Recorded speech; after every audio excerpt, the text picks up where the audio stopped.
Let's go now to the tips here about the topic of today, how to have dialogue with your partner, how to solve these topics. Keep this phrase: the greatest distance between two people is the misunderstanding. When people don't understand themselves, the distance grows longer between them. They no longer want to talk or dialogue because they're not understanding each other. And the misunderstanding, it's quite common with the couple. So our first tip is the following. The first tip for you to solve it: the problem has to be understood. When you will discuss a topic with your partner, your focus must be to get to a common understanding on what the problem is, what the question is that you want to solve. Instead of attacking the partner as the problem, you have to separate the problem from the partner, to put the problem in front of the both of you like it's a table, that you are examining the problem. Put on the table everything about the problem, that there may be a mutual understanding on what is the question that is being tried to be solved. Because when you don't understand what is the problem at first, so much less you're going to be able to reach a solution.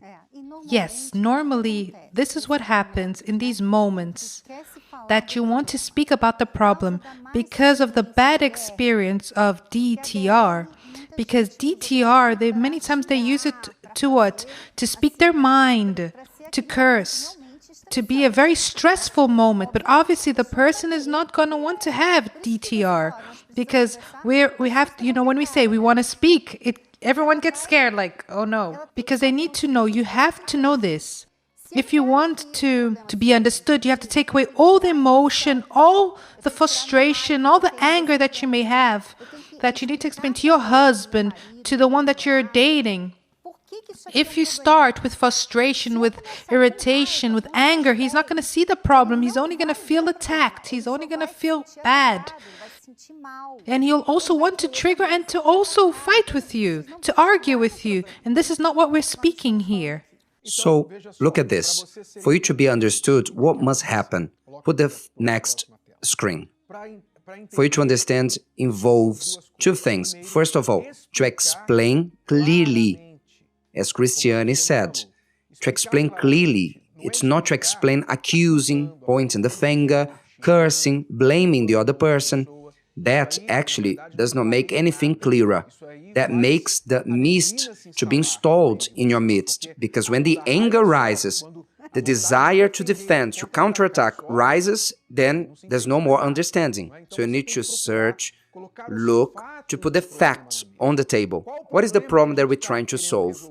Look, we are going to buy a house, or we are going to keep on living with rent for the next 3 years.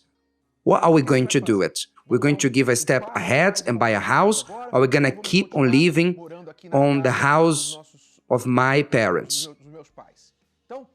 So let's put everything in regards to this problem on the table. So your point of view, your understanding, the conditions that you have, everything must be clear for you to understand the situation. Not who is right or wrong. Maybe you think that the house needs to be bought today. The other things that they need to keep on living on rent. There might be a discord. It's not a problem. But before you deciding every problem, everything about the problem must be put on the table for you to weigh the pros and the cons. That's how you are understood. That's how you understand the situation. You search for the max amount of information about the problem, and the information is put on the table, that both may be able to see the situation. Very well. Second thing is to listen without assuming. That's what many cannot do. The partner is still speaking, and the other interrupts and says, no, I already understood. I know what you want to say. You always come with this talk. Do not interrupt the person. Don't assume that you know what she or he wants to say. Listen without assuming. Listen with an open mind. This is intelligence. Because when you have the patience to hear the other person, you're being intelligent, because you're giving the opportunity to understand. When you just go and you don't allow the other person to speak, you're already presuming and you're already in your conclusion. And you are, ignoring completely what the other person said. And the other person doesn't want to hear because you already think that you understood everything.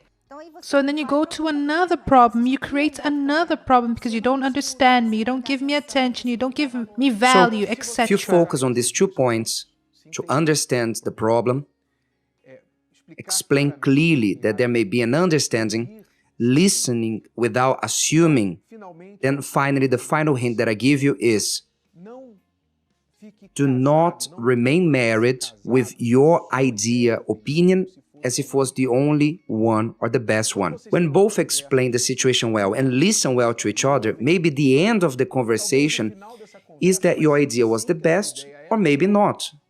Maybe, now that you listen to your partner in every matter involved, maybe your idea was not the best. The partner's idea was the best.